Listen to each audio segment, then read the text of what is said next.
여러분 롱타임 노시 진짜 오랜만입니다. 여러분 우리 얼마 만에 만나는 건 줄 아세요? 우리 무려 한 달 됐어요. 진짜 딱 원래 2주에 한 번씩 만나는 게 맞는데 지금 뭐 고난 주간도 있기도 했었었고 담임 목사님 코로나 걸리셨지만 사실은 여러분 잘 모르시겠지만 저도 코로나에 걸렸었습니다.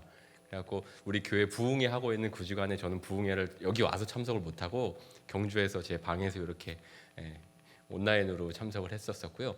그리고 지난주에는 우리 부활주일 기쁨 부활주일이라서 예배 같이 드렸었고, 그리고 나서 한 번 띵기고 두 번 띵기고 세 번째 이렇게 만나니까 한 달 만에 뵈게 된 거예요. 그래서 얼굴 까먹겠다. 여러분 너무너무 보고 싶었습니다. 반갑습니다. 앞자리로 오신 권사님 사랑합니다. 그렇지 않은데 감사합니다. 제가 여러분들 앞에 있으니까 점점 좀 그렇게 되는 것 같아요. 더 어려지는 것 같은 느낌이고. 잘 들리세요? 잘 들리세요? 열심히 말할게요. 사실 지난주에 제가 여러분 보긴 봤잖아요. 저 사실 깜짝 놀랐습니다. 여러분들이 열심히 그렇게 준비해 주셨던 그 노력들도 또 그 열정들, 여기 앞에 올라오셔서 또 무대 하시고 옷도 그렇게 다 맞춰 입으시고, 특히 우리 권사님들이 여기 이렇게 계단에 영차 오시고 내려가시고 할 때 제가 막 감동이 되더라고요. 그리고 특히나 행운권의 그 집념, 번호 딱 불렀을 때 와 하고 막 여기 오실 때는 아이고 이렇게 오시더니만 행운권 되니까 막 달려 나오시더라고요. 역시 우리 교회 시니어 여러분들이 아직 젊고 건강하시고 열정도 있고 에너지 있으시구나. 최고다. 여러분께 따봉을 막 드립니다. 제가 지난주에 정말 너무너무 멋졌습니다. 진짜 코로나 끝나고 이렇게 부활주일날 여러분들이 준비 열심히 하셔갖고 하는 거 보니까 제가 마음이 이 정도로 기쁜데 하나님은 얼마나 기쁘셨을까, 그런 마음이 들더라고요. 오늘도 이제 배우기를 멈추지 않으시는 여러분들과 함께 재미있는 이야기를 한번 나눠볼 텐데, 오늘의 제목은 이제 딱 요거예요. 제가 광고도 여러 번 드리기도 했고 시간이 조금 지났지만 아마 많은 분들이 궁금해하실 제목인 것 같아요. 한번 따라해 볼까요? 노년의 삶을 위협하는 5가지 요소들.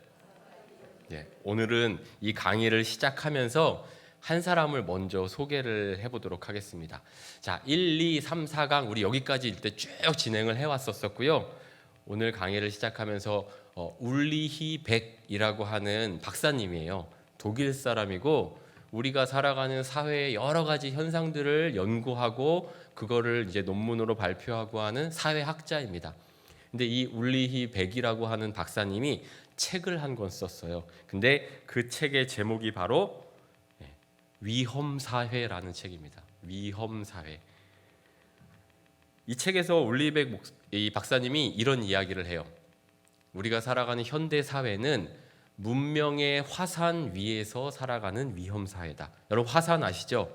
화산 뻥 터져갖고 거기서 막 용암도 나오고 막 화산재도 막 이렇게 나오고 얼마나 위험해요.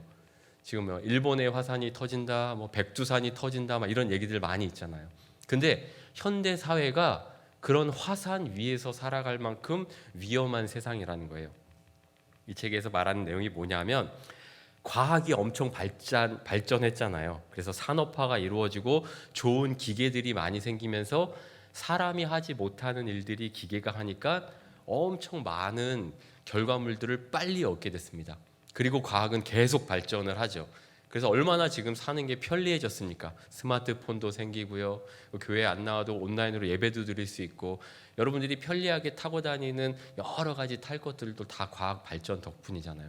그런데 그렇게 발전하고 있는 문명 사회가 사실은 우리 발밑에 이렇게 위험 요소가 커지는 화산이랑 똑같대요. 근데 이분이 책을 발표했을 때 아주 유명해졌던 이유가 따로 있어요.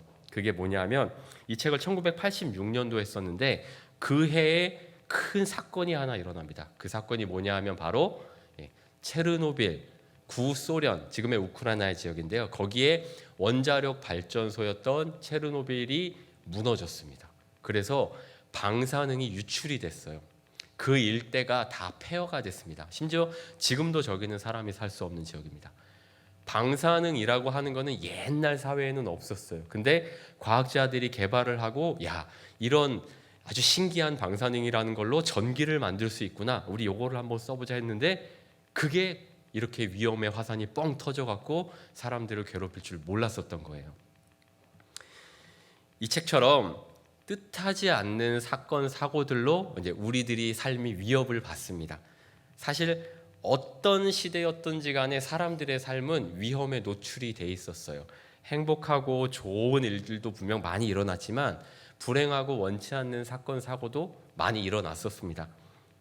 여러분, 지금으로부터 100년 전에 무슨 일이 일어났었을까요? 지금이 2023년이니까 100년 전으로 한번 시간 여행을 슝 해볼까요? 그러면 빼기를 한번 해보세요. 몇 년도인가요? 1923년. 1923년 어떤 일이 벌어졌었냐면, 자, 짠. 1923년 9월 1일 오전 11시 58분에 일본 간토 지방, 관동 지방에 죽음이 엄습했습니다. 뭐일까요? 그냥 지진입니다. 우리가 관동 대지진이라고 부르는 지진이 일어났습니다. 진도가 7.3, 7.3이면 엄청 강한 지진인데 그 지진이 8분 동안 지속됐대요. 여러분, 제가 지진 경험자잖아요. 몇 분 말씀드렸죠. 경주의 지진이 2016년도에 났었습니다. 그 지진이 났었을 때 진도가 5.6, 5.7 이랬어요. 근데 그 지진이 10초 정도 왔었습니다. 구구구구 하면서 막 땅이 흔들리고 그랬는데 너무 무서웠어요. 너무 무서워서 집에 다시 들어갈 수 없어서 애들이랑 앞에 학교 초등학교 앞에 나가갖고 그날 거의 새벽까지 집에를 못 들어가고 있었습니다. 왜냐하면 여진이 또 올까 봐. 근데 여기 보세요. 이틀 동안 여진이 15번이 왔는데 그 여진도 다 6점 몇 이런 여진이 15번이 왔어요. 8분이면 여러분 굉장히 긴 시간입니다. 제가 강의 시작하고 지금까지 6분 지났어요. 8분이면 이거보다 더 긴 시간이 계속 땅이 흔들렸던 거예요. 얼마나 대단했을지 알 수 있겠죠. 최소 10만 명 이상이 사망하고 피해를 입었습니다. 근데 신기한 게 사망 원인의 90%는 화재 때문에 목숨을 잃었대요. 우리는 흔히 지진이 일어나면은 뭐가 이렇게 막 떨어져 갖고 죽거나 아니면 땅이 갈라져서 거기 들어가서 죽거나 이런 거 생각하잖아요. 근데 90%가 화재 때문에 죽었대요. 이게 어떻게 된 일일까요? 여기 시간을 보시면 오전 11시 58분이라고 되어 있어요. 여러분, 이때면 집에서 뭐 할 시간입니까? 그렇지. 점심 먹으려고 점심밥 차리고 있는 시간이었어요. 그러면 밥을 하려면, 국을 끓이려면 불을 써야죠. 가스를 써야 됩니다. 그래서 불을 가지고 조리를 하고 있었는데 그만 지진이 온 건 거예요.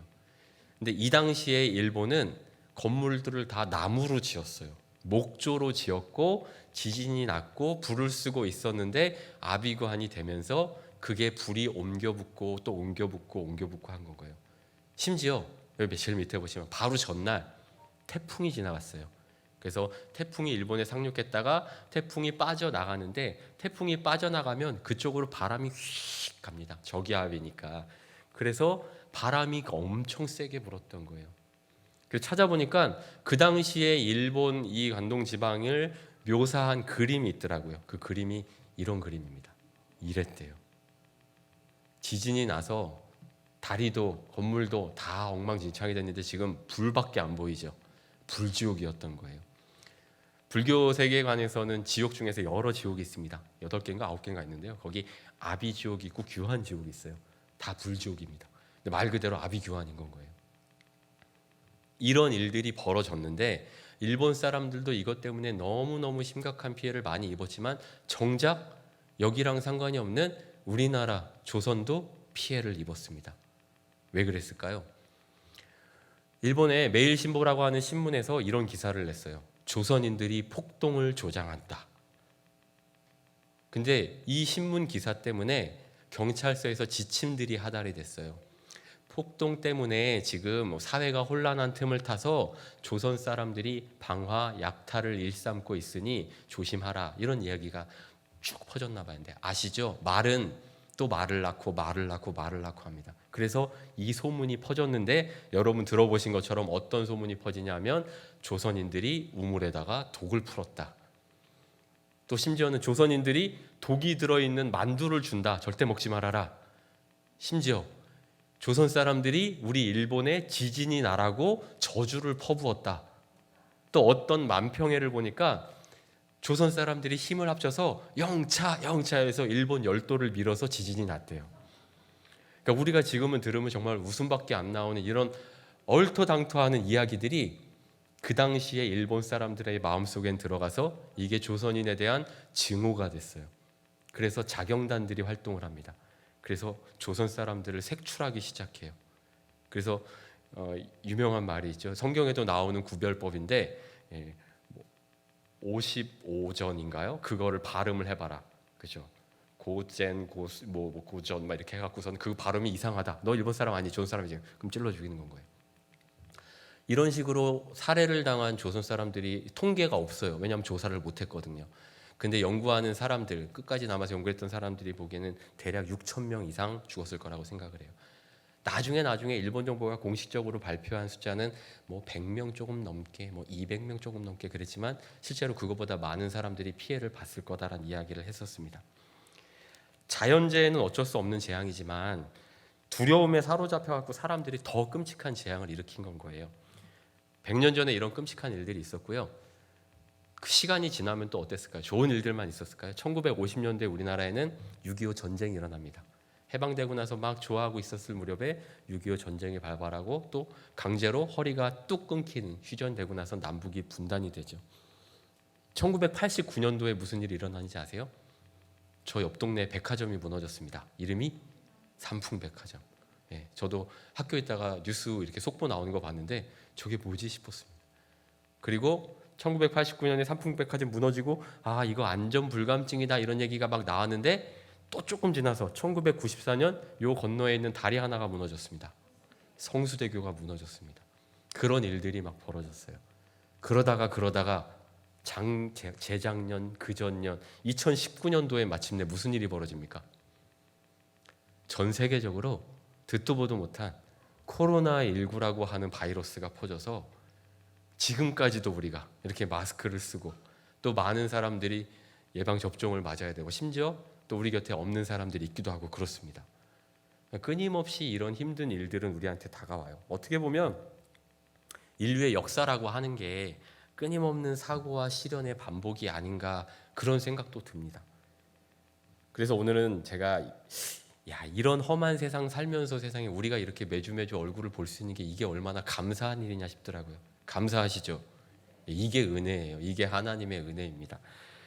앞서서 과거의 사건 사고들을 막 살펴봤는데 그렇다면 요즘 사람들이 생각하는 내 생활에 위협을 가하는 요소가 뭐가 있을까? 사람들이 이런 거를 꼽았어요. 보니까 가운데 크죠. 고용이 불안한 게 나는 무섭습니다. 남북 관계, 정치적인 불안, 국가의 경제, 개인의 경제, 경제를 좀 걱정하는 사람들이 많았고요. 여기 위에 보면 노후도 있고요. 또 건강 이런 문제들, 이런 것들이 있습니다. 요즘 사람들은 이런 것들이 내 삶의 위험 요소가 된다라고 이야기를 했대요. 여러분 생각은 어떠세요?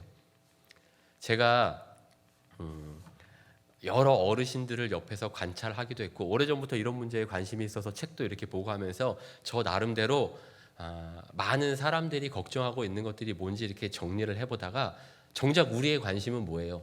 젊은 사람들 20대 30대가 걱정하는 것도 물론 중요하지만 여러분 이 자리에 앉아 계시는 시니어들이 걱정하는 건 뭘까?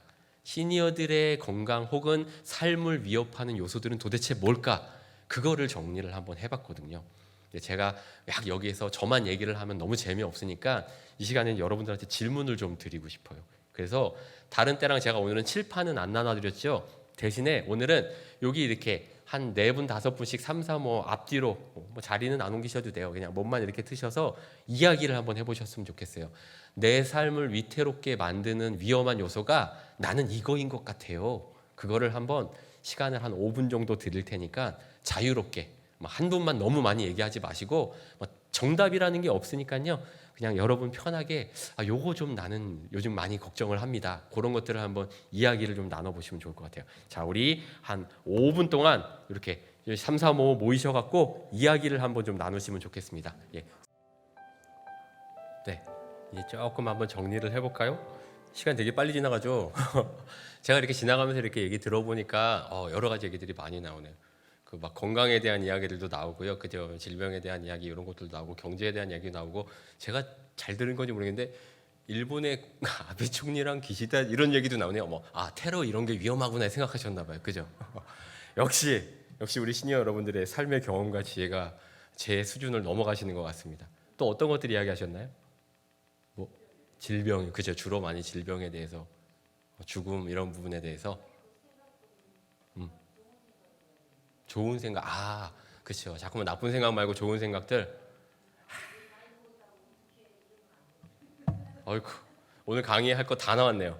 자, 제가 제 나름대로 정리한 5가지를 한번 말씀드릴게요. 미리 말씀드리면 사실 이거는 어떤 정답이 있는 게 아니고 학자들마다 조금씩 의견들은 달라요. 근데 제가 판단했을 때는 요런 것들이 우리 시니어들한테는 좀 위험하다 싶은 거예요. 여러분 인터넷에 쳐보시면 아시겠지만 노후의 위협을 준비하라라고 하는 그런 내용들을 이렇게 들어가서 보면 거의 대부분은 경제적인 부분에 굉장히 초점이 많이 맞춰져 있어요. 근데 그 이야기 가만히 이렇게 듣다 보면 제가 만약에 이 자리에 계신 여러분들 같은 시니어라 그러면 이거는 내가 들을 게 아니라 내가 20, 30년 전에 들었어야 될 얘기인데 그런 생각들이 많이 드실 거예요. 이미 경제적인 준비를 그때부터 하라는 얘기인 건데 나는 지금 당장에 내가 어떤 위험 요소가 있는지가 궁금한 건데 이런 생각이 들더라고요. 그래서 지금 현재 입장에서 여러분들을 가장 걱정스럽게 할 만한 것들이 뭔지 그거를 5개로 정리를 한번 해봤습니다. 자, 첫 번째 두구두구두구 첫 번째 노년의 삶을 위협하는 요소 짠 건강 리스크입니다. 건강 리스크. 볼펜 없으셔도 나중에 이거 제가 또 인터넷에 올려드릴게요. 그때 또 들어보시면 돼요. 아무래도 이게 제일 커요. 조사 결과도 요거를 반영을 합니다. 자, 노후에 가장 문제가 될 게 뭐 같으세요? 라고 할아버지들한테도 물어보고 할머니들한테도 물어봤어요. 그랬더니 할아버지들의 57.1%는 건강 문제지 뭐. 할머니들은 73%가 건강 문제요. 그 밑에가 이제 경제적 문제, 뭐 고혈압 문제 있는데 막 압도적으로 건강에 관련된 문제들을 가장 많이 걱정을 하셨어요. 여러분도 동의하세요? 옛날에 2001년도에 미국의 과학자 2명이 교수님 2명이 내기를 했어요. 무슨 내기를 했냐면 괜찮아. 사람의 수명이 150살을 넘길 수 있냐 없냐 이거 갖다가 2 박사님이 내기를 했어요. 근데 진지하게 내기를 했어요. 한 박사님은 사람이 아무리 그래도 150살 못 산다. 그 전에 죽는다라고 했고 다른 한 박사님은 아니다. 과학이랑 의학이 정말 이렇게 발전하고 있으니 새로운 약이 딱 나오고 이러면 사람 150살까지 살 수 있다. 그래? 그럼 내기해. 이래갖고 2 사람이 $150 걸고 $300로 일단 내기를 시작했어요. 그럼 그 기준이 뭐냐? 언제 판가름을 낼 거냐? 기준이 뭐냐면 2050년이면 이제 한 27년 남았네요. 2050년 1월 1일이 됐을 때 그때 전 세계 어디서라도 150살 생존자가 나오면 그러면 이 사람이 이기는 거. 150살이 그때 없으면 이 사람이 이기는 거. 근데 여러분 되게 박사님들이 시간이 많나? 이런 거 내기하고 있게 이 내기 금액이 처음에 시작할 때는 $300였는데요. 그거를 이제 금융기관에다 넣어놓고 거기 이자가 붙고 그래서 지금은 그게 $1200가 됐어요. 그러면 이제 100 몇십만 원이 된 거죠. 2050년에 열어볼 거잖아요. 만약에 지금 같은 추세로 이 돈이 차곡차곡 복리가 돼 갖고서는 2050년이 되면 이 돈이 얼마가 되게요? $2억 된대요. $2억 거의 3천억 정도 돼요. 해볼만 하겠죠. 근데 이 박사님들이 이런 이야기를 할 만큼 사람들의 노화, 기대 수명, 인류의 수명 이런 거에 대한 관심들이 굉장히 많습니다. 여러분도 많으시죠? 자, 2015년도에 미국의 유명한 잡지인 타임즈에는 이런 기사가 실렸습니다. 여기 예쁜 애기 보이죠? 요 예쁜 애기 옆에 글씨가 써 있어요. 요 글씨, 이 영어 글씨가 뭐냐면 This baby could live to be 142 years old. 무려 오 마이 갓 맙소사 142살까지 살 거래요. 지금 이 아기는요 142살까지 살 수도 있습니다라고 그렇게 2015년도에 이 기사가 난 건 거예요. 그러면 기대 수명이 그만큼 늘어난다는 얘긴데 과거에 1900년도 초반에 우리나라 남자의 기대 수명은 평균이 25세, 26세 그랬고요. 여자분들은 28세, 29세 그랬어요. 근데 그게 늘어나고 해서 현재는 80대 중반쯤 형성이 되어 있습니다. 항상 할머니들이 할아버지들보다 조금 더 사세요. 희한하죠? 할아버지들은 먼저 돌아가시더라고요. 중요한 건 100살 그래, 120살, 뭐 150살 오래 사는 게 중요한 게 아니라 여기 있는 것처럼 그쵸, 무병장수해야 사는 거지. 병이 있어서 병을 주렁주렁 매달고 숨만 쉬는 게 그게 무슨 의미가 있냐 싶으시잖아요. 건강에 대한 관심들이 그렇게 많습니다. 저는 여러분들이 다 건강하게 팔팔하게 90세 훌쩍 넘어서 100세 잔치도 교회에서 좀 같이 하고 이랬으면 좋겠어요. 근데 그러려면 그건 아니래. 아이 그랬으면 좋겠어요. 건강하게 건강해도 그렇게까지 싫어요? 징그러우세요? 자, 그러면 지금이라도 여러분들의 건강을 그러면 잘 지킬 수 있는 방법 뭐를 조심해야 되는지 그거를 제가 한번 말씀드려 볼게요. 자, 건강 리스크의 주요한 원인 첫 번째는 나쁜 생활 습관. 흡연, 음주 이런 거 있는데 여기 뭐 흡연하실 분들이 있을까요? 없을 것 같은데 이 흡연에는 간접 흡연도 포함됩니다. 우리 영감님이 혹은 우리 아들이 아니면 우리 밑에 집이 담배를 너무 많이 태우면 그것도 영향을 받잖아요. 예전에 비해서야 많이 나아지긴 했지만 담배 이런 문제들은 진짜 심각합니다. 그다음에 음주, 이제 알코올 중독 같은 것들, 이 술 마시고 하다 보면 이거는 이제 만병의 근원이 됩니다. 그리고 운동 부족. 운동을 해야 되는 건 아는데 그게 그렇게 쉽지가 않죠. 더우면 더워서 안 되고 추우면 추워서 안 되고 또 봄이나 가을이 되면 또 뭔 어디 다른 일들이 많이 생겨서 마음은 있는데 운동이 안 된단 말입니다. 근데 그러다 보면 근력이 자꾸만 빠져나가는 거예요. 식습관은 어떤 거 말할까요? 맵게 먹는 거, 짜게 먹는 거, 물에다가 맨밥 말아서 먹는 거, 건너뛰고 먹는 거, 폭식하는 거, 이런 습관들이 다 안 좋은 건강 생활 습관이에요. 그게 여러분들의 건강을 해치는 굉장히 큰 요소가 된다는 얘기입니다. 두 번째는 뭐냐면 낙상입니다. 낙상이 여러분 의외로 노인이 돌아가는 이 사망 원인 5번째 안에는 반드시 들어갑니다. 꼭 들어가요. 심지어는 어떤 때는 2위까지 올라갔어요. 1위가 뭔지 아세요? 교통사고. 1위 교통사고. 예전에는 2위는 막 암 이랬었는데 어떨 때는 낙상이 2위로 올라가기도 했습니다. 낙상이라는 건 이제 제가 있는 경주 쪽에서는 널찐다 그러는데 아이고 널쪘다 이러면 넘어지는 건 거예요. 넘어지는 이유는 뭘까요? 집의 주거 환경이 좋지가 않은 거예요. 대표적인 게 낙상 어디서 주로 많이 합니까? 화장실. 화장실에서 미끄러져서 요즘 건축하는 아파트 새로 짓는 집들은 다 이제 욕실 같은 데는 타일이 이제 껄끌껄끌하죠. 논슬립이라 그래서 미끄러지지 않게 만들었는데 여러분 계시는 예전 구옥들, 예전 집들은 다 타일이 맨질맨질했었어요. 그래서 물기가 조금만 있으면은 발 뒤졌다가 쭉 이렇게 미끄러지는 경험들 한 번씩은 해보셨을 거예요. 거기가 제일 위험하고요. 또 뭐가 위험하냐면 문지방, 문턱. 그다음에 예전에는 막 부엌 이렇게 가려면 계단도 막 있었었고요. 이 문이 낮아갖고 거기 이제 머리 쿵 부딪히고 뒤로 넘어가고 이런 것들도 있었고요. 그리고 어두운 조명, 캄캄한데 나이가 들면 이제 눈이 또 같이 어두워지잖아요. 그러면은 어슴푸레한데 겨울철에 이럴 때 그럴 때 불 안 켜고 그냥 가다가 어이쿠 하고 넘어지는 경우들이 있어요. 그렇게 주거 환경이 좋지가 않으면 그러면 낙상 위험도가 높아져요. 또 부주의한 행동 이건 뭘까요? 주변에 살피지 않고 일어나서 이렇게 먼저 움직이려고 돌아서다가 발에 뭐가 걸려서 넘어지거나 심지어는 내 발에 내가 걸려서 넘어지는 경우도 굉장히 많아요. 어르신들 중에는 본인 무게중심을 본인이 이걸 컨트롤을 못해서 넘어지는 경우가 많아요. 특히 택시 같은 거 타고 내려서 문 이렇게 닫으면서 휘청하다가 넘어지는 경우도 있고요. 버스 내릴 때 또 지하철 타고 내릴 때 그럴 때 넘어지는 경우도 굉장히 많습니다. 그리고 주변을 잘 살펴야 되는데 그렇게 못해서 만약에 낙상이 됐다. 어디가 부러질까요? 많이 부러집니다. 제일 많이 부러지는 무릎이 많이 부러지고 그다음에 관절, 고관절, 엉덩이뼈, 그다음에 이렇게 뒤로 넘어지면서 머리 다치기도 하고요. 또 허리가 똑 부러지기도 하고 안 다치려고 손을 나도 모르게 짚었다가 손목이 다치기도 합니다.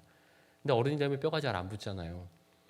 손이나 뭐 다른 데 어깨 이런 데면은 내가 일어서서 거동하는 데는 불편하지 그냥 이렇게는 행동을 할 수 있는데 이 하지 쪽에 허리나 이제 엉치뼈, 골반, 그다음에 고관절 이런 데를 다치면 누워야 돼요. 일단 낙상 때문에 누우면은 사망 위험도가 2.5배 높아진다 그럽니다. 사람이 눕게 되면은 거기에서 오게 되는 이 위험이 굉장히 늘어나는 거예요. 심혈관 질환이 있는 분들은 이 심장에 무리가 굉장히 많이 가기도 하고, 그다음에 가래가 폐로 들어가서 폐렴이 걸리기도 하고요. 누워 있는 동안에 하루가 지나면 지날수록 근력은 계속 빠진대요. 그래서 불과 며칠만, 한 일주일만 입원하고 누워 있어도 이게 왜 이러지 하고 잘 못 써 있는 경우가 많은 건 거예요. 그래서 낙상이 너무너무 위험합니다. 그래서 저도 어르신들한테 이런 부분들을 굉장히 많이 강조를 합니다. 그리고 가봐갖고 위험하면은 욕실에다가 밑에다가 매트를 깔든지, 문지방 있으면 문지막에다가 이렇게 뭘 덮어갖고 발에 안 걸리게 하든지, 조명이 어두우면 좀 밝은 걸로 바꾸든지, 이 낙상을 여러분들이 조심하셔야 돼요. 환경을 바꾸셔야 돼요. 다음, 조기 검진에 대한 무관심. 특히 이거는 이제 할아버지들, 남자 어르신들이 많아요. 나 뭐 평생 동안 병원 한 번 안 갔는데, 건강한데 뭐 가봤자 쓸데없는 검사하고 돈 10만 원, 20만 원씩 들지. 난 건강해. 근데 그게 돈이 아까워서 그런 경우도 물론 있지만 검사 자체가 두려운 것도 있는 건 거예요. 아플까봐, 주사 맞을까봐 그 두려운 것도 물론 있는 분도 있겠지만, 괜히 내가 모르고 있었던 큰 병 알게 될까봐 그건 무서워서. 근데 조기 검진 해야 돼요. 이거 해서 초기에 빨리 잡으면은 손을 쓸 수가 있는데, 이거를 안 해갖고 나중에 병을 키워서 이거 알았을 때는 이거 어떻게 할 수가 없습니다. 이런 경우들 너무 많이 보시잖아요. 그래서 여러분들이 예방을 하고 조기 대응을 하는 게 필수인데, 몰라서 그렇지 잘 찾아보시면 서울시든 아니면 구청이든 여러분 계시는 주민센터에서 어르신들의 건강을 위한 여러 가지 혜택들을 많이 줘요. 우리나라의 복지 혜택이라는 게 참 얄궂어서 신청을 해야 줘요. 신청을 한 사람들한테, 그러니까 우는 아이한테 떡 준다는 것처럼 표현이 그렇지만, 어르신들이 가서 나 뭐 받을 수 있는 혜택이 없는지 물어보면, 우리 구에서는 어르신들 안과에 대한 뭐 진찰을 할 때 지원을 해드립니다. 혹은 어르신들 뭐 이런 건강검진 혹은 치매 조기 검진 이런 거 도움 드립니다. 굉장히 많습니다. 여러분 찾아보시면. 그래서 그런 부분들을 적극적으로 한번 돌아다니시다가 동사무소든 아니면 구청이든 가까우니까 한번 가시면서 복지과 이런 데 가서 어르신들, 내 나이가 60 몇인데 70 몇인데 80 몇인데 혹시 이런 건강 관련해서 주는 혜택 같은 게 뭐 없나요? 물어보세요. 그러면 그런 것들을 적극적으로 한번 이용을 해서 빨리빨리 조기에 내 건강을 좀 체크를 하셔야 돼요. 다음은 치아관리소. 제가 모시는 어르신들 보니까 자기의 치아로 식사를 하시는 분들이 건강하신 거더라고요. 그 의치 틀리라 그러죠. 혹은 뭐 임플란트 요즘 잘한다는데, 여러분 임플란트도 가격이 되게 비싸요. 그렇죠? 그래서 임플란트에 대한 경제적인 부담이 물론 있기도 하지만 임플란트도 또 어느 정도 건강해야 이것도 또 할 수 있더라고요. 치아 관리가 별거 아니라고 생각하는데 이건 노년기 영양 상태랑 직결이 됩니다. 그래서 이거 치아 때문에 영양 상태가 부족해지면은 결국은 이 운동을 하고 뭐 하고 이게 아무 소용이 없는 건 거예요. 들어가는 게 없으니까 쌓이는 게 없는 건 거예요. 그래서 힘도 빠지고 기력도 없어지고, 그래서 치아 관리를 진짜 잘해야 된다는 이야기를 굉장히 많이 합니다. 그래서 여러분들 치과도 가실 때 좀 자주 들어가 보시고, 양치 꼭 하루 3번씩 꼭꼭꼭 하시고, 치실 같은 것도 좀 잘 쓰시고, 스케일링 같은 것도 좀 하시고 하셔야 됩니다. 남아있는 치아를 관리를 잘 하셔야 돼요. 그래서 여러분들이 입 안이 건강하셔야 여러분이 삶이 즐겁습니다. 먹는 재미도 그렇기도 하거니와 말하는 거랑도 연관이 되기도 하고요.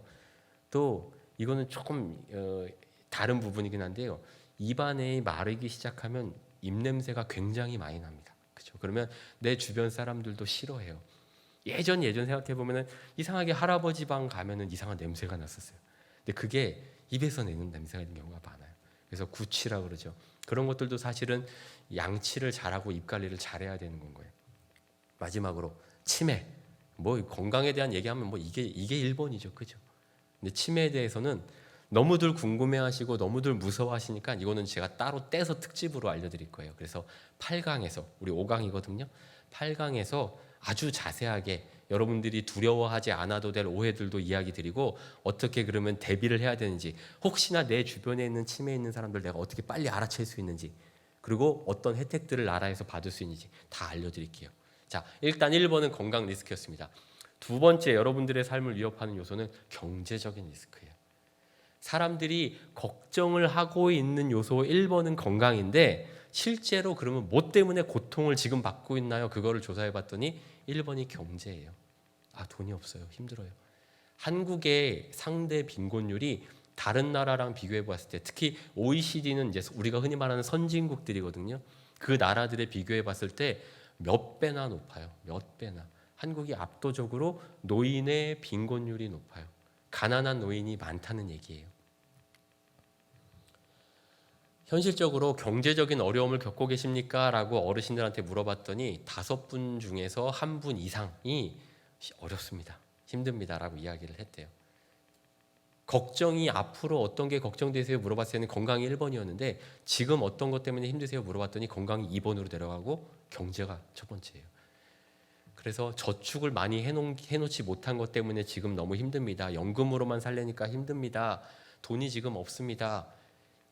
근데 중요한 게 뭐냐면 그나마도 지금 가지고 내가 노후를 버텨야 되는 그 돈들이 자꾸만 누수가 생기는 거예요. 손실이 생기는 거예요. 어떤 게 여러분들의 돈 주머니를 자꾸만 위협을 할까요? 그거를 또 몇 가지 살펴보겠습니다. 일단 금융 지식이 없어요. 여러분들은 어렸을 때부터 돈이 생기면 어떻게 하라고 배우셨어요? 저금해라. 어디다가? 은행에다가 저금하는 게 최고였어요. 맞죠? 왜냐하면 은행은 내 돈을 안전하게 맡아주잖아요. 그리고 은행들이 어지간해서는 망할 일들이 없고 또 뭘 줘요?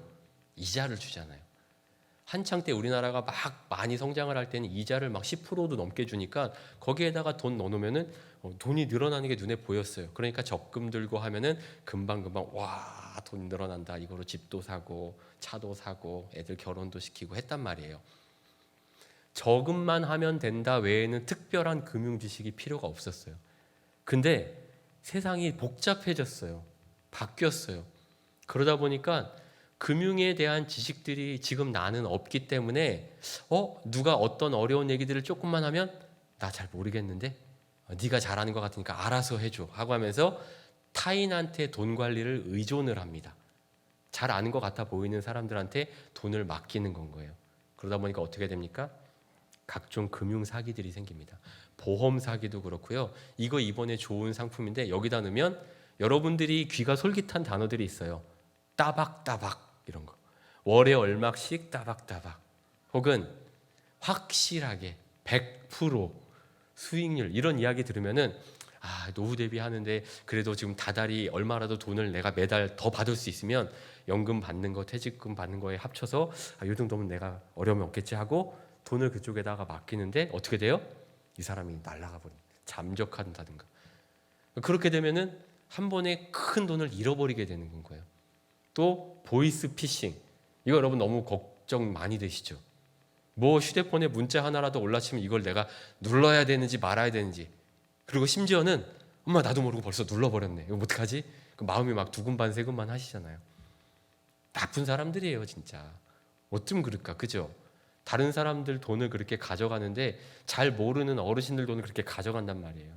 자녀가 아프다, 뭐 납치가 됐다, 경찰서다, 법원이다, 막 별 무서운 소식들을 다 해갖고 심지어 내가 사지도 않았던 뭐 홈쇼핑이다 해갖고 막 누르라 그러고 돈 돌려준다 그래서 누르라 그러고 수법들이 너무 교묘하게 안 속을 수가 없게. 이거는 여러분들이 부족하거나 여러분들이 무지해서 이런 사기를 당하는 게 아니고요. 그 사람들이 나쁜 사람들인 건 거예요.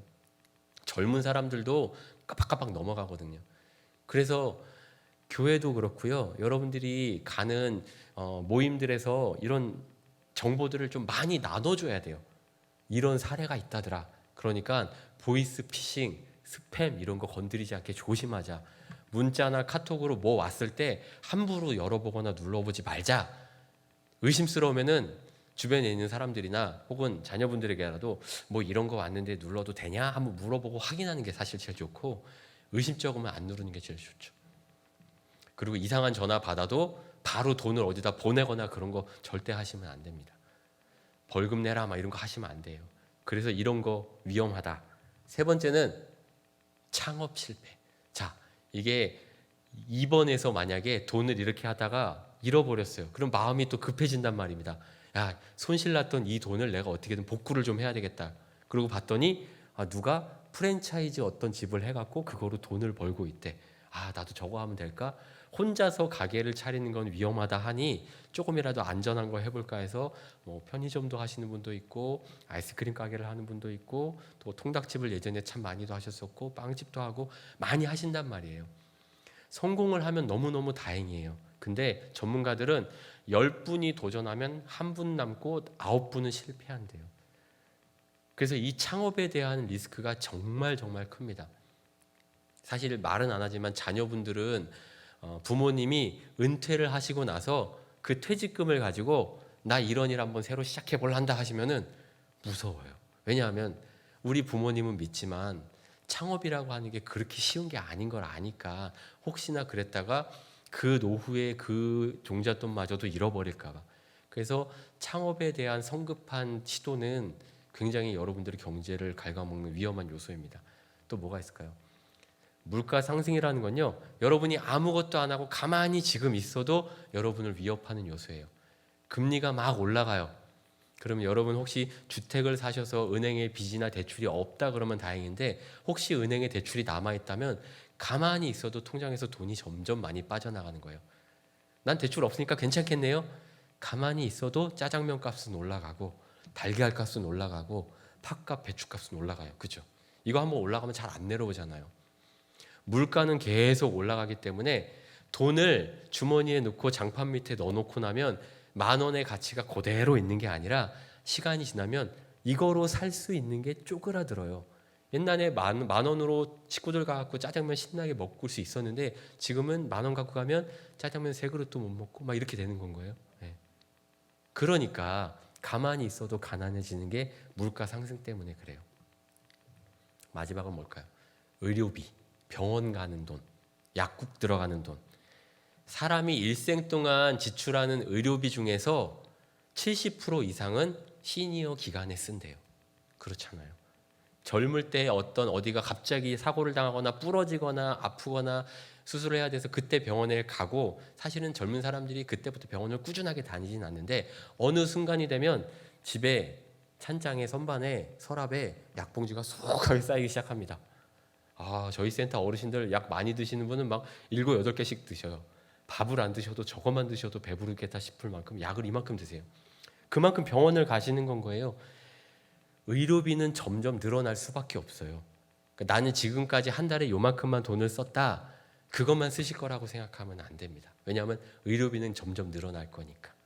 그래서 경제적인 리스크는 이런 것들이 있어요. 세 번째, 빨리 넘어가 볼게요. 고독 리스크가 있어요. 외로움이란 뜻이죠. 독거 노인의 생활상의 어려움을 설문조사를 해봤더니 저 파란색 많이 있는 거 보이시죠? 저기에는 간호라고 써 있는데요. 간호라고는 써 있지만 사실은 여러분의 건강이나 안전에 대한 부분이라고 생각하시면 됩니다. 그리고 그 가운데 빨간색도 그만큼 있는 게 심리적인 외로움이고요. 옆에 초록색으로 있는 또 큰 게 그게 경제적인 불안함이에요. 그거 두 개 합치면 80%예요. 혼자 생활하는 분들의 어려움, 경제적인 것도 있고 심리적으로 외로운 것도 있지만 일단 진짜 제일 크게 파란색 차지하는 거는 안전, 건강의 문제예요. 참 안타까운 뉴스가 얼마 전에 들렸어요. 왕성하게 활동을 하던 가수 현미님, 그렇죠? 현미님이 갑자기 사망하셨어요. 기사 보고 깜짝 놀랐어요. 근데 어떻게 돌아가셨는지 여러분 뉴스 보셨죠? 그 전날까지도 공연을 하셨어요. 가서 노래를 하셨어요. 그리고 집에 와서 다음날 아침에 팬클럽 회장님이 찾아가 봤는데 싱크대 앞에서 넘어진 상태로 돌아가신 거예요. 아까 말했던 낙상. 무슨 일이 있었는지 사실은 지금 뭐 더 정확하게 조사를 해봐야 한다고는 하지만 어쨌든 집에 혼자 계셨고 밤에 무슨 일이 있었지만 넘어진 상태로 그거를 봐줄 사람이 없었던 건 거예요. 근데 그렇게 갑자기 돌아가시는 경우들이 있어요. 여러분들도 아마 이런 불안이 한두 번쯤은 이렇게 엄습할 때가 있을 거예요. 혹시 내가 이렇게 무슨 일을 당했는데 집에 나를 봐줄 사람이 아무도 없거나 내가 혼자 있을 때 이런 일이 있으면 어떡하지? 이제 그런 고독이나 소외에 대한 문제들이 굉장히 큰 리스크입니다. 어떤 부분들이 또 있는지 한번 자세히 살펴볼게요. 일단 사별로 인한 독거가 있습니다. 그래서 두 분이 지내시다가 혹은 가족들이 있다가 이제 배우자가 한 명이 돌아가시게 됩니다. 혹은 같이 지내던 자녀들이 참 그러면 속상하지만 무슨 일이나 사고가 있어서 먼저 가시는 경우들도 있어요. 그러면 일단 내가 혼자 되기 때문에 느끼는 안전 문제가 있어요. 사고가 있었을 때 대처가 안 되는 부분도 있고, 또 혼자 있기 때문에 외부에서의 어떤 위험 같은 것도 분명히 늘어난단 말이죠. 거기에다가 사별하게 되면 일단 마음속에 오는 상실감이 대단히 크겠죠. 그래서 그런 부분 때문에 엄청 큰 스트레스가 땅 하고 옵니다. 전문가들은 겪어보지 않으면 모를 만큼의 큰 삶의 무게가 사별을 한 사람들은 겪는다고 그래요.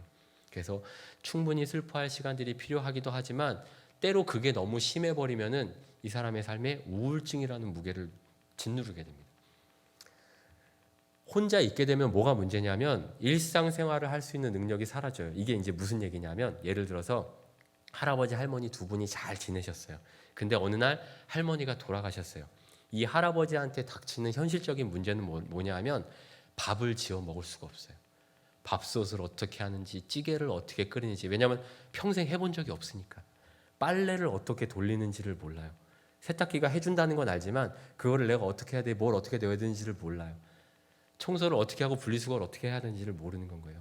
반대의 경우들, 할아버지가 먼저 가시고 할머니들이 혼자 남았을 경우에 밥 짓고 청소하고 빨래는 해결이 되지만 그 외에 바깥에서의 어떤 문제들이나 뭐가 고장나거나 변기가 막히거나 해결이 어려운 건 거예요.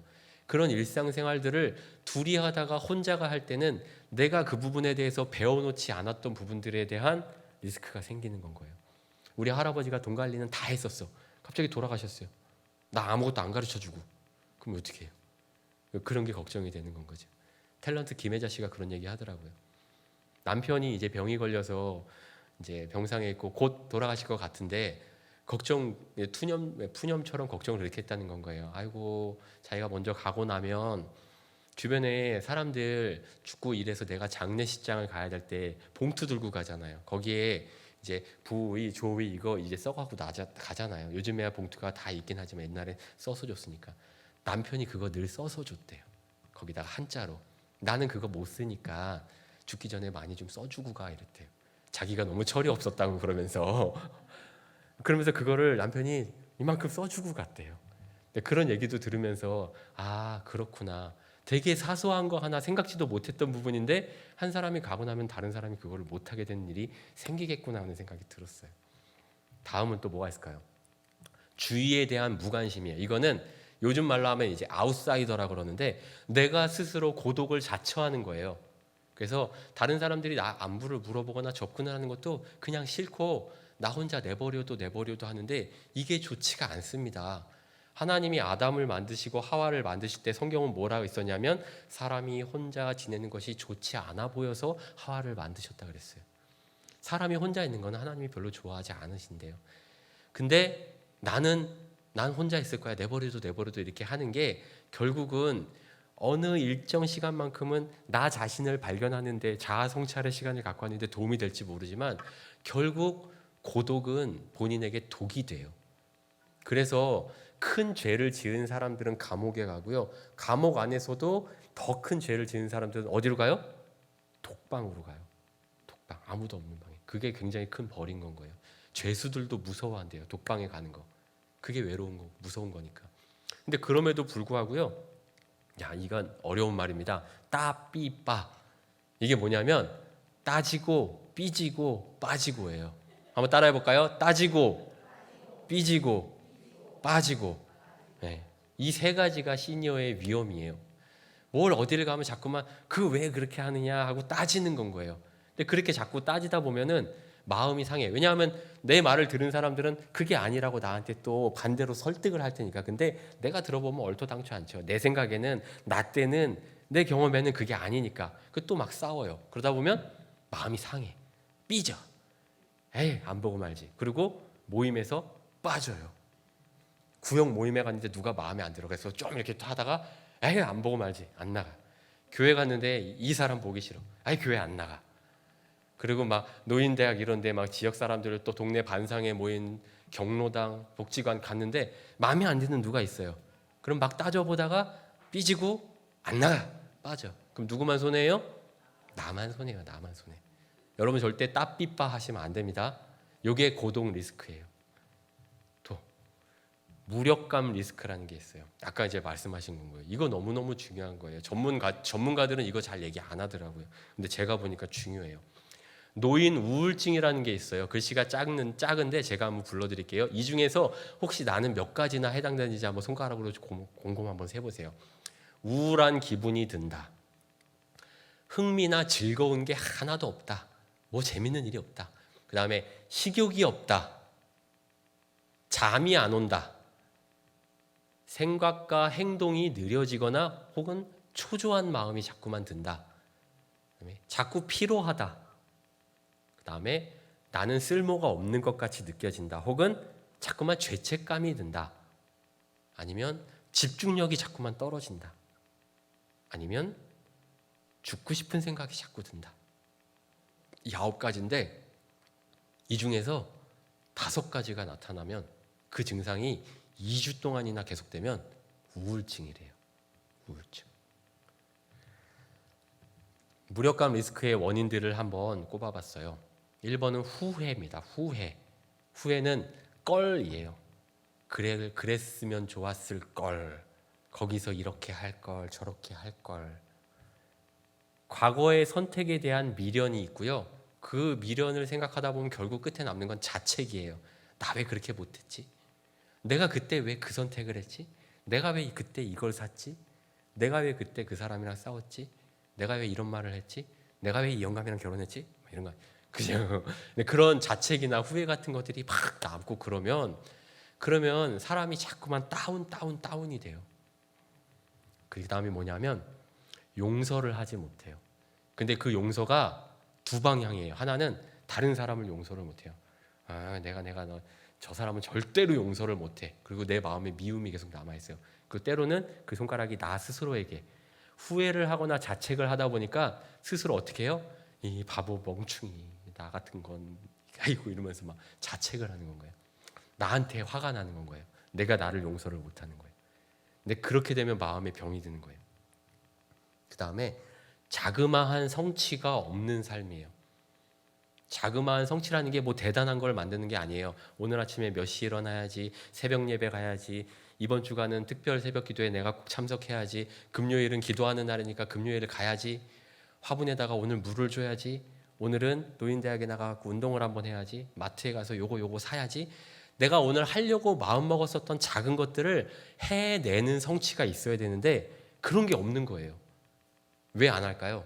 귀찮아가고 비도 오니까, 날씨가 너무 좋으니까, 황사가 심하니까, 다리가 아프니까, 배가 고프니까, 여러 가지 이유들로 자꾸만 일을 안 하려고 그래요. 그리고 어떤 새로운 거에 자꾸 도전을 안 해요. 시니어반 들어가서 이거 한번 들어보자라고 여러분이 열심히 전도를 하는데 귀찮아.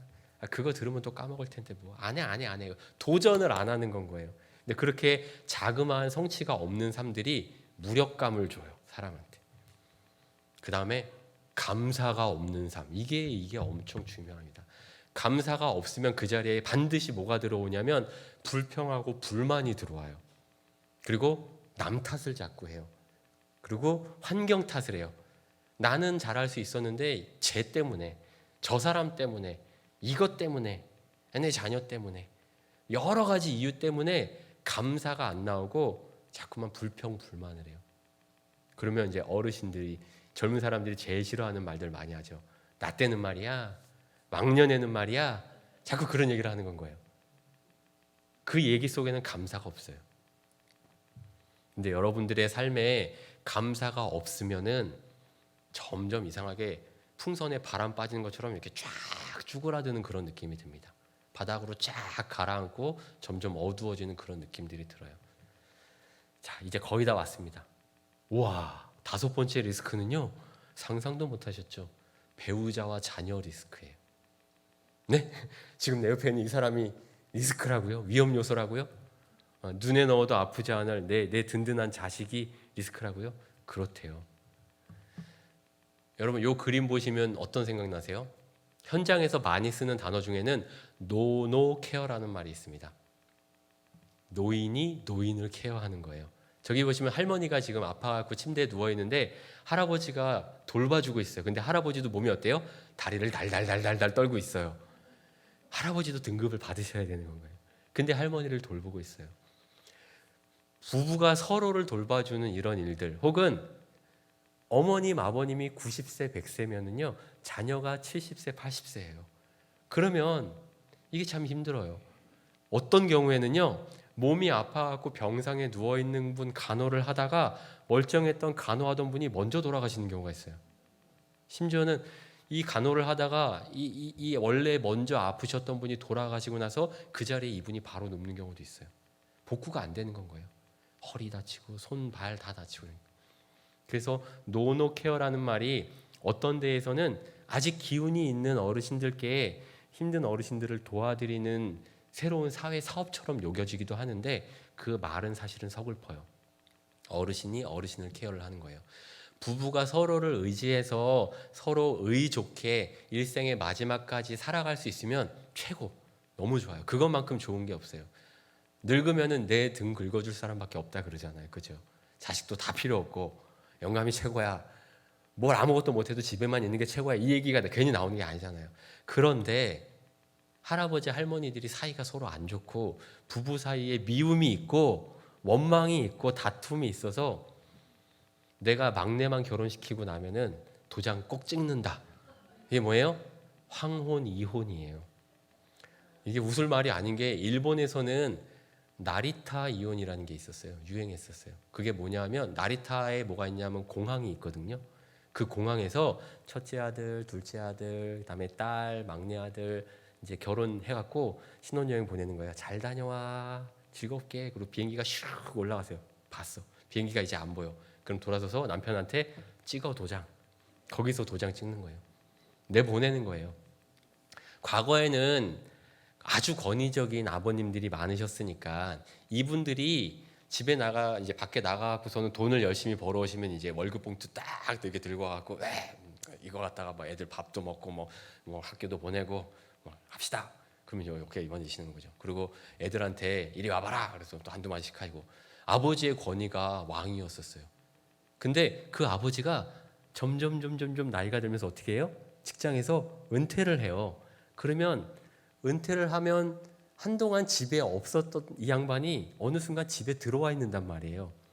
현실적으로 가정이라고 하는 공간은 아이를 육아하기 시작하면서부터 여자들의 공간이 주로 그렇죠.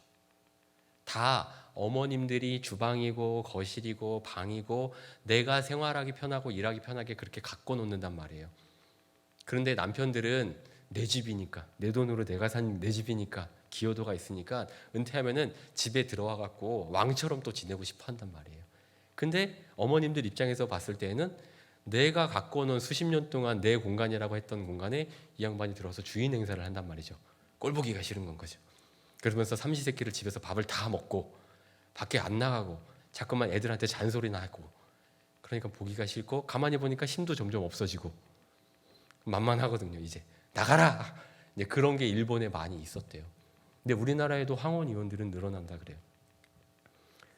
비율이 점점 늘어나면서 황혼 이혼을 딱 당하면은 그 순간 바로 아까 봤었던 독거노인이 되는 건 거예요. 이거 굉장히 큰 리스크입니다. 옆에를 볼까요? 예쁜 캥거루가 있어요. 캥거루족 이야기 들어보셨나요? 이번엔 자녀예요. 경제적으로 독립하지 못하고 부모님한테 끝까지 의존하는 젊은 세대를 가리켜서 캥거루 세대라 그래요. 캥거루가 뱃속에다가 아기를 넣고 다니잖아요. 그러면 배가 이만해진단 말이에요. 얼마나 힘들겠어요. 이 아기 캥거루가 좀 크면은 지가 나가서 자기가 벌어 먹고 또 결혼도 하고 나가서 또 아기 낳고 해야 되는데, 계속 따뜻하다고 편하다고 엄마 뱃속에 들어오면 너무너무 엄마가 힘든 건 거죠. 마찬가지로 우리 사회에도 자녀가 성인이 되고 독립해서 자기 몫을 해야 되는데 그걸 못하는 사람들이 점점 늘어나고 있는 거예요. 그래서 배우자와 자녀 리스크 첫 번째는 뭐냐면 과도한 애정이에요. 감당할 수 없는 경제적인 지원이나 육체적인 지원을 해주는 거예요. 아까 본 것처럼 나도 몸이 너무너무 아프고 힘든데 내 아내, 내 남편을 끝까지 내가 책임지고 돌보겠다라는, 이게 어디서 나온 거예요? 사랑이고 애정이에요. 아유 요양원 못 보내겠다. 어떻게 거기 보내냐. 그런 마음에서 끝까지 내가 케어를 하겠다는 거고요.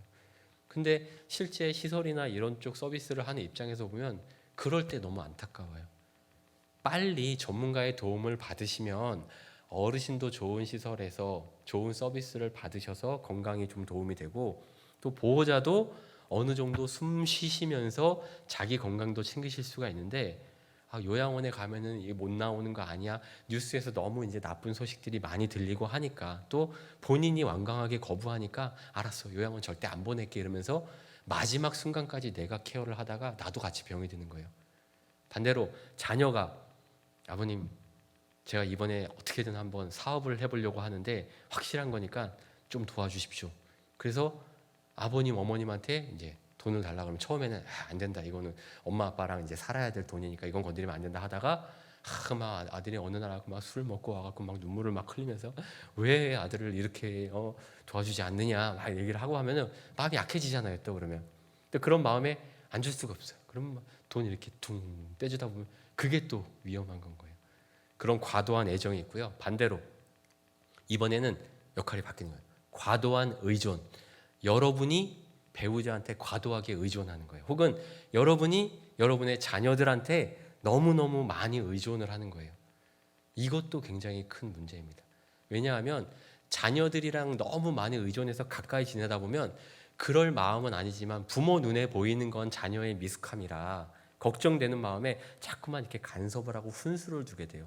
그러면 자녀들이 살면서 겪어야 될 실수나 실패들을 부모님이 자꾸만 막아주고 하다 보면 그런 실수나 실패를 겪지를 못하게 돼요. 독립을 못하게 되는 거예요. 그러면 나는 걱정돼서 한 일인데 결국은 자녀들의 독립을 막아버리게 되는 일이 생기거나 아니면 연대 책임 같은 게 생깁니다. 누구 가족의 한 사람의 책임 때문에 온 가족이 다 같이 수렁 속으로 빨려가는 일들이 있어요. 과도한 의존도 굉장히 큰 리스크입니다. 그리고 대화를 안 해요. 말을 안 해요. 젊은 시절에 뭐 폭력 어머니 아버지가 뭐 매를 많이 때려갖고 아이들이 상처가 있든 아니면 청소년기에 얘가 비행을 너무 많이 저질러갖고 그것 때문에 오히려 부모가 상처가 됐든 부부 사이에 혹은 자녀들끼리 말을 안 해요. 명절이 돼도 오지도 않아요.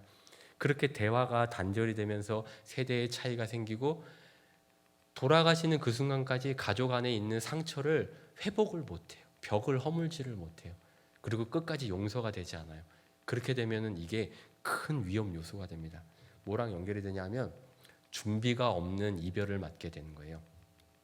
여러분들이 이제 돌아가시고 나서 여러분들은 그걸 원하는 사람이 아무도 없을 거예요. 자녀들이 나 때문에 싸우는 거. 근데 대화를 안 하면 그런 일들이 생겨요. 오해가 또 생겨요. 또 준비를 하지 못하고 갑자기 내가 이별을 맞는 수도 있잖아요. 그렇게 됐을 때에는 내가 살아생전에 얘한테 이 말을 꼭 할 걸. 사랑한다는 말을 할 걸. 미안하다는 말을 할 걸. 이 후회를 다 하거든요. 그러면서 결국은 준비 없는 이별 때문에 이게 가족 관계에 큰 틈이 생기게 되는 건 거예요. 이런 문제들이 생깁니다. 자, 5가지 이야기를 엄청 빨리 했어요. 제가 3시 안에 끝내려고 하다 보니까. 어떻게 여러분들 공감하시나요? 그러신 것 같아요. 네, 여러분들이 5가지 문제들을 그럼 이제 어떻게 해야 될까요? 조심하면서 지켜보면서 그리고 대비를 해야 되잖아요. 이거를 대비하는 좋은 방법이 뭘까요? 가장 좋은 방법은 신앙, 믿음이고요. 그리고 공동체, 바로 교회예요. 이게 왜 그럴까요? 전혀 연결이 안 되는데요. 교회가 신앙 공동체가 여러분의 믿음이 감사하는 생활이 은혜를 보는 눈이 이 모든 것들을 굉장히 많이 커버해 줍니다.